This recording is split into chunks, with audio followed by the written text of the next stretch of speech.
Hello everyone, welcome back to my channel M achiever. उम्मीद करते हैं आप सभी बहुत अच्छे से होंगे और जिसका भी एस्टेट पास हो गया है, ठीक है, तो उसको बहुत बहुत बधाई मेरी तरफ से। तो एस्टेट पास करने के बाद हर एक मतलब एस्पिरेंट के मन में क्यूरियोसिटी रहती है कि अब हमें क्या करना है। तो जो आज की जो मेरी वीडियो होगी वो हमारे हरियाणा में एस्टेट देने के बाद जो स्क्रीनिंग का एग्ज़ाम होता है 100 नंबर का, तो उसके सिलेबस के बारे में डिस्कस करेंगे। और नेक्स्ट स्टेप एस्टेट जिसका पास हो गया है उसका यही है कि हमें अब जो स्क्रीनिंग है उसकी प्रिपरेशन करनी है, ठीक है। जितना मन लगा के आपने एस्टेट की तैयारी की है उतना ही मन लगाकर आप अब हरियाणा टीजीटी एचएसएससी की स्क्रीनिंग की तैयारी कीजिए। आपकी मेहनत एक दिन रंग जरूर लाएगी।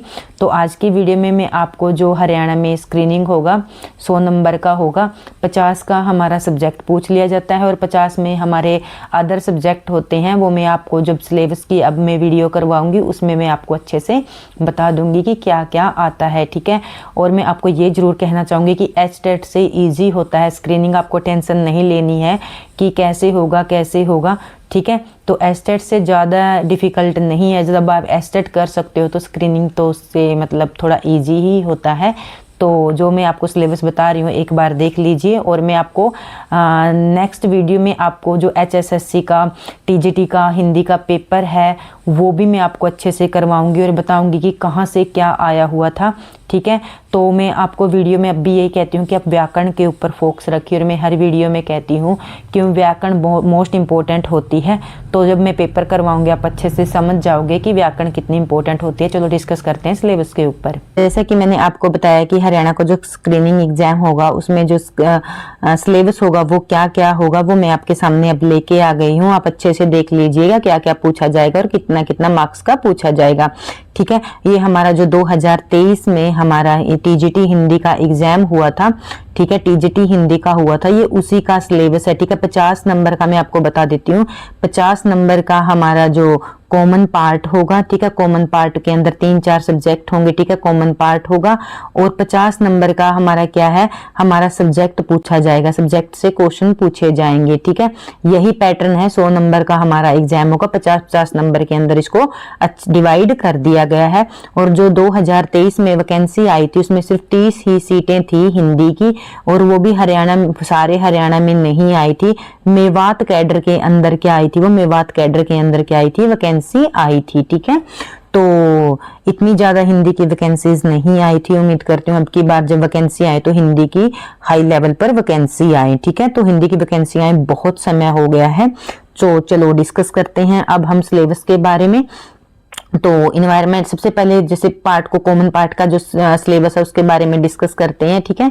जो कॉमन पार्ट का सिलेबस क्या दिया गया है वो देख लेते हैं। तो कॉमन पार्ट में दिया गया है इन्वायरमेंट अवेयरनेस। इन्वायरमेंट अवेयरनेस का वेटेज कितना रखा गया है आप यहाँ पर देख लीजिए।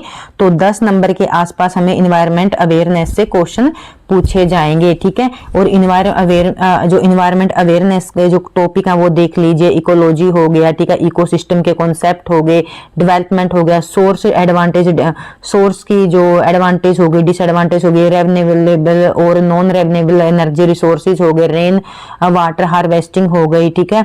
और इसके इफेक्ट और कंट्रोल मीनिंग हो गए। जो ये हमारे इन्वायरमेंट के जो 6 से लेके 10 तक की जो साइंस के अंदर जो टॉपिक होते हैं वहीं से ये क्वेश्चन आए थे, ठीक है।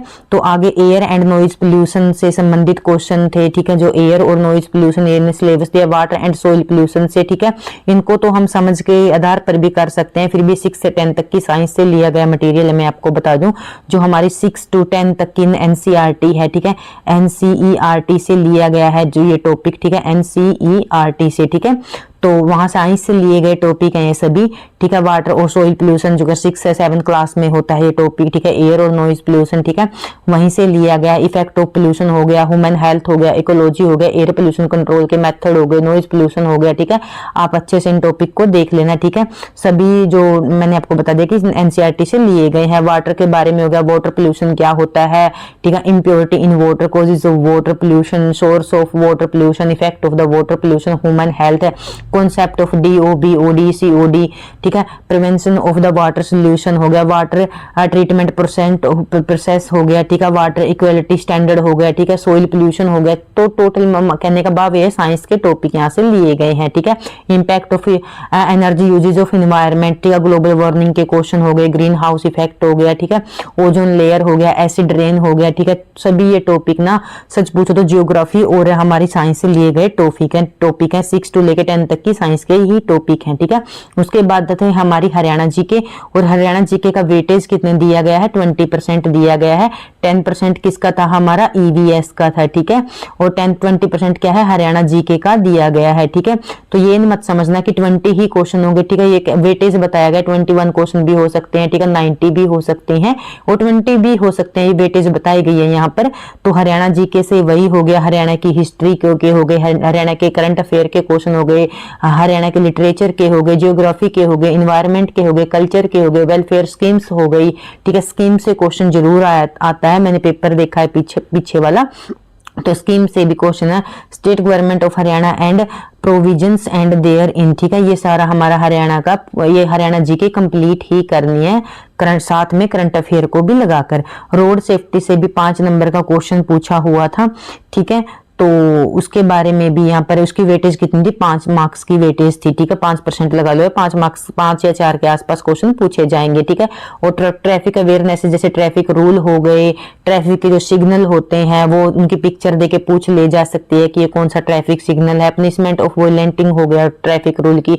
अथॉरिटी इशू ड्राइविंग लाइसेंस हो गया, procedure to get driving licence, classification of vehicle, traffic signal, knowledge of safety of measurement of vehicle, ठीक है। इतना डिफिकल्ट नहीं है, आपको यहाँ लग रहा होगा, पर ये तो देखो 6-7 के स्टूडेंट को भी ट्रैफिक रूल के बारे में करवाते हैं, और ट्रैफिक के जो सिग्नल होते हैं उनके बारे में थोड़ा जनरल नॉलेज के ही क्वेश्चन होते हैं। थोड़ा ये मत सोचना कि घबराने वाली बात है, कुछ भी घबराने वाली बात नहीं है, एस्टेट से डिफिकल्ट नहीं है, मैं आपको बता देती हूँ। यहाँ पर perspective of education and leadership, ठीक है। जो यहाँ पर सिलेबस पूछा गया है, ये KVS का जो 2022 में एग्जाम हुआ था और मैंने भी दिया था, वो वहां पर से सेम टू सेम सिलेबस उठाया गया था, कुछ भी चेंज नहीं किया गया था, ठीक है।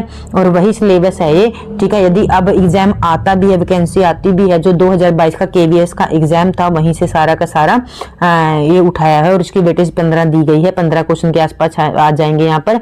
तो जैसे अंडरस्टैंडिंग द लर्नर के बारे में फुल हमें नॉलेज होनी चाहिए, जो लर्नर होता है उसकी ग्रोथ कैसे होती है, मैच्योरेशन एंड डेवलपमेंट हो गया, principle of debate of environment development हो गया, development of task and challenge, domain of development, physics, cognitive, social, emotional, moral, ठीक है।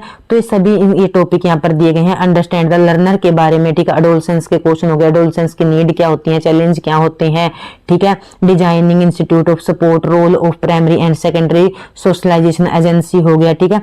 तो ये KVS सिलेबस ऐसे कैसे उठाकर यहाँ पर दे दिया गया था। अंडरस्टैंडिंग द टीचिंग लर्निंग, ठीक है।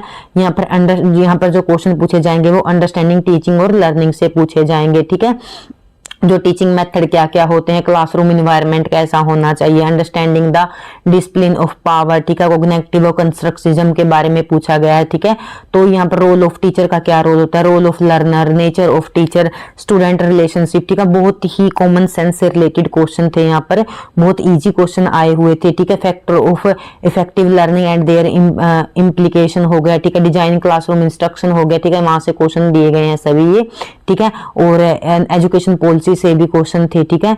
जो हमारी T20 की एजुकेशन पॉलिसी थे वहां से भी क्वेश्चन है। क्रिएटिंग कंडक्टिंग लर्निंग एनवायरनमेंट, जो लर्नर का एनवायरनमेंट है उससे संबंधित क्वेश्चन भी पूछे जाएंगे, ठीक है। क्लासरूम से संबंधित, हेल्थ से संबंधित, जो स्टूडेंट होते हैं, concept of school, mental health हो गया, जैसे ये वाले क्वेश्चन हो गए। डाइवर्सिटी के, डिसेबिलिटी के, इंक्लूजन के, ठीक है। जो जैसे हमने समावेशी शिक्षा पढ़ी है, डिसेबिलिटी के क्वेश्चन पढ़े हैं, फोबिया वगैरह होते हैं, ठीक है, स्टूडेंट के अंदर, ठीक है।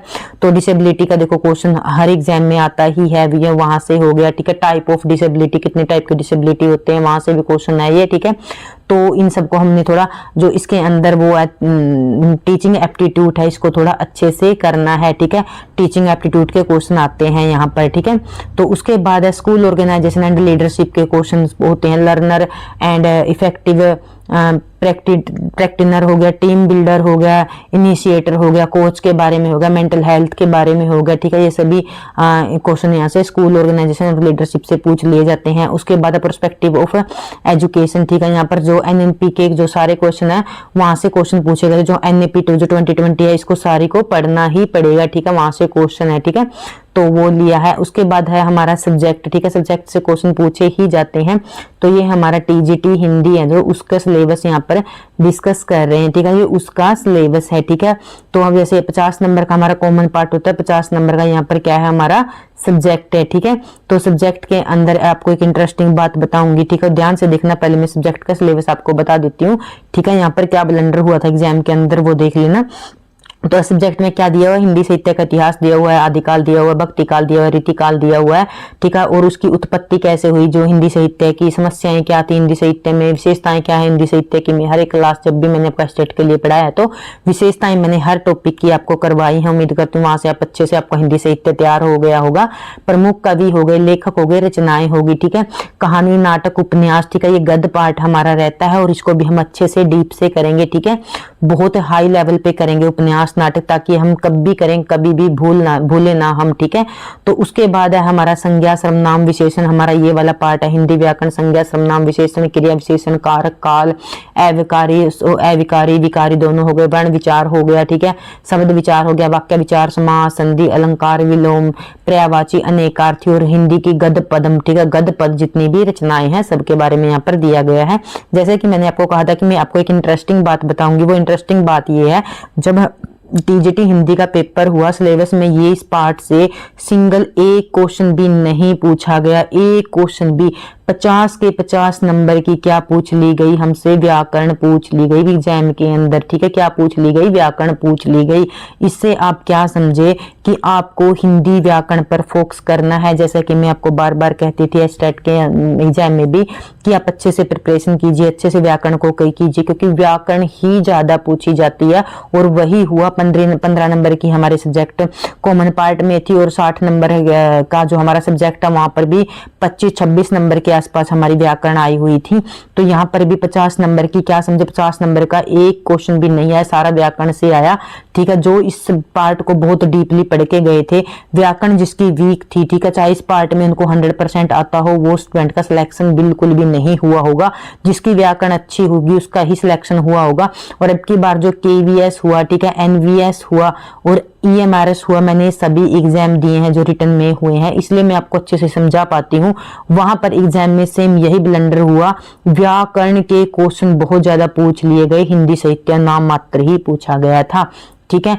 तो अब देखो यहाँ पर हमें करना क्या है, हम अब देखो ये मत सोचना कि हम व्याकरण करके चले जाएंगे, क्या पता अब की बार आपसे हिंदी साहित्य पूछ लिया जाए तो हम करके क्या जाएंगे, सभी को 100% करके जाएंगे, ठीक है। पर अब की बार हम फोकस किस पे रखेंगे, हिंदी व्याकरण के ऊपर ज्यादा फोकस रखेंगे, ठीक है। तो मैंने आपको अच्छे से आपका सिलेबस करवा दिया, कोई क्वेरी हो तो कमेंट करके बता देना, ठीक है। तो मैंने आपको जैसे अब हिंदी अलंकार इसलिए डीपली करवाया है ताकि आपको आगे जो एग्जाम हो उनमें प्रॉब्लम ना हो। यमक श्लेष, जो यमक है, श्लेष है, उपमा है, उत्प्रेक्षा है, अब इन अलंकारों को पूछना एग्जाम ने कम कर दिया है। अब जैसे दृष्टांत हो गया, असंगति हो गया, विभावना हो गया, संदेह अलंकार हो गया, मानवीकरण हो गया, तो इन अलंकारों को ज्यादा पूछा जाता है, वक्रोक्ति हो गया। तो इसलिए मैं आपको थोड़ा डीप लेवल पे पढ़ाऊंगी, तो डीप लेवल पे पढ़ाऊंगी तो प्लीज आप मेरे साथ बने रहिए, मैं आपको अच्छे से व्याकरण करवा दूंगी। Thank you watching my video.